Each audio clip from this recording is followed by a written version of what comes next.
Hello and welcome to the 1% Solution. Here you'll find tips and tools to help you acquire physician clients one small step at a time. I'm Dr. Vicki Rackner, your host.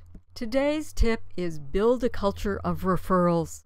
The propensity of doctors to share resources among themselves is probably the most attractive feature in the medical market. Today I'd like to talk about 10 barriers to referrals and how you can overcome them. Much of this information comes from the research I'm conducting for my upcoming book, Get More Patients Starting Today, the definitive non-marketer's guide to driving more referrals. Here's why it's so important.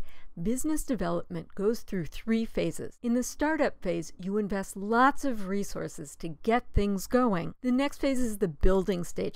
This is where you start reaping some of the fruits of your labor. If financial advisors stop in the building phase, they leave money on the table. The real ROI occurs in the mature phase, where you're generating referrals. This is like the transition from the hunter-gatherer phase to the agrarian phase. So here are the top 10 barriers to referrals and how you can overcome them. When I talk to financial advisors, probably the number one reason that they don't make referrals is that they believe that they shouldn't have to ask for referrals. If I do a good job, my clients will automatically tell their friends they tell me. When I speak to your clients about whether they make referrals, the most common reason that they don't is that they've never been asked. The best way to overcome the barrier is to adopt a referral mindset. Imagine if you had a cure for cancer.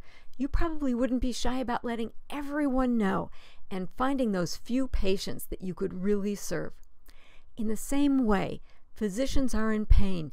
You've got a solution that helps a specific group of doctors. Referral generation is nothing more than finding your way into the hands of people who need what you have to offer. Some advisors say, asking for referrals makes me look desperate. Referrals are not about you or your client. It's about the people you serve. I remember when I was just first starting my professional speaking career, I used to be very frightened before I went on stage. I thought, well, gee, what if I forgot my lines? What if I lost my place? It was only when I focused on the audience that I was able to give my best and be my best. The advisors who resist referrals also say, I don't want to impose on my clients. Well, I don't want you to impose on your clients either. Instead, I want to help you invite others into this conspiracy of service to try to help as many doctors as possible thrive and get on solid financial footing. Why would people want to make referrals? Remember, doctors are in the business of helping other people. They want to give to others. They want to support their colleagues. Being in the know increases your social currency. Next, I hear advisors say, it's unprofessional to ask for referrals. I'll look like a used car salesman. Well, I want to remind you that referrals are not about you. They're not about the person who's making the referral. It's about serving your prospective clients. I've asked clients and patients what stands in the way of making more referrals. The first is, my advisor's so busy, he doesn't need more referrals. Next reason that your clients tell me about why they're not referring to you is they say, I don't want my friends knowing my business. One of our core ideas is if you want to conduct business with doctors, conduct yourself as one. Every time you're a patient, you signed a HIPAA form, a health information privacy form.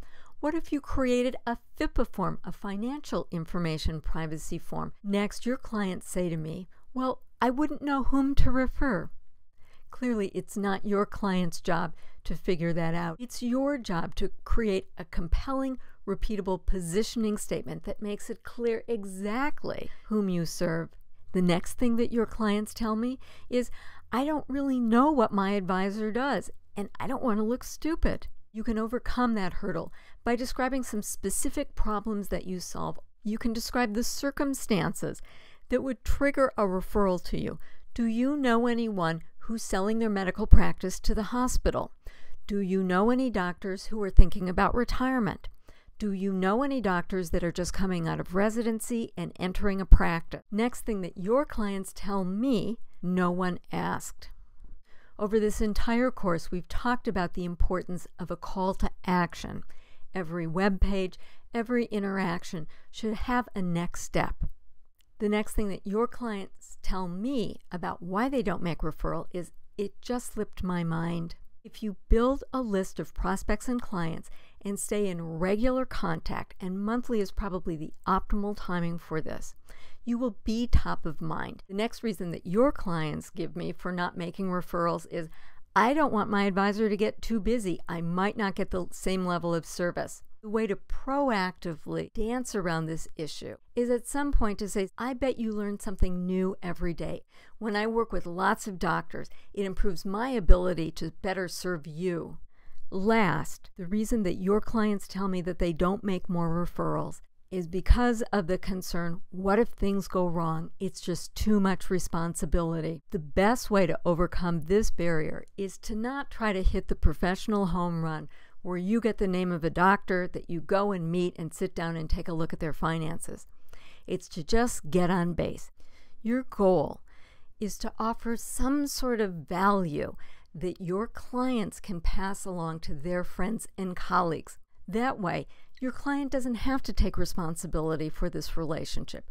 You and your prospect have the opportunity to decide whether or not you want to work together. This makes relationship building safer for all parties involved. So the 1% solution for this week is build a culture of referrals. Thanks for stopping by. Tune in next week for your next 1% solution.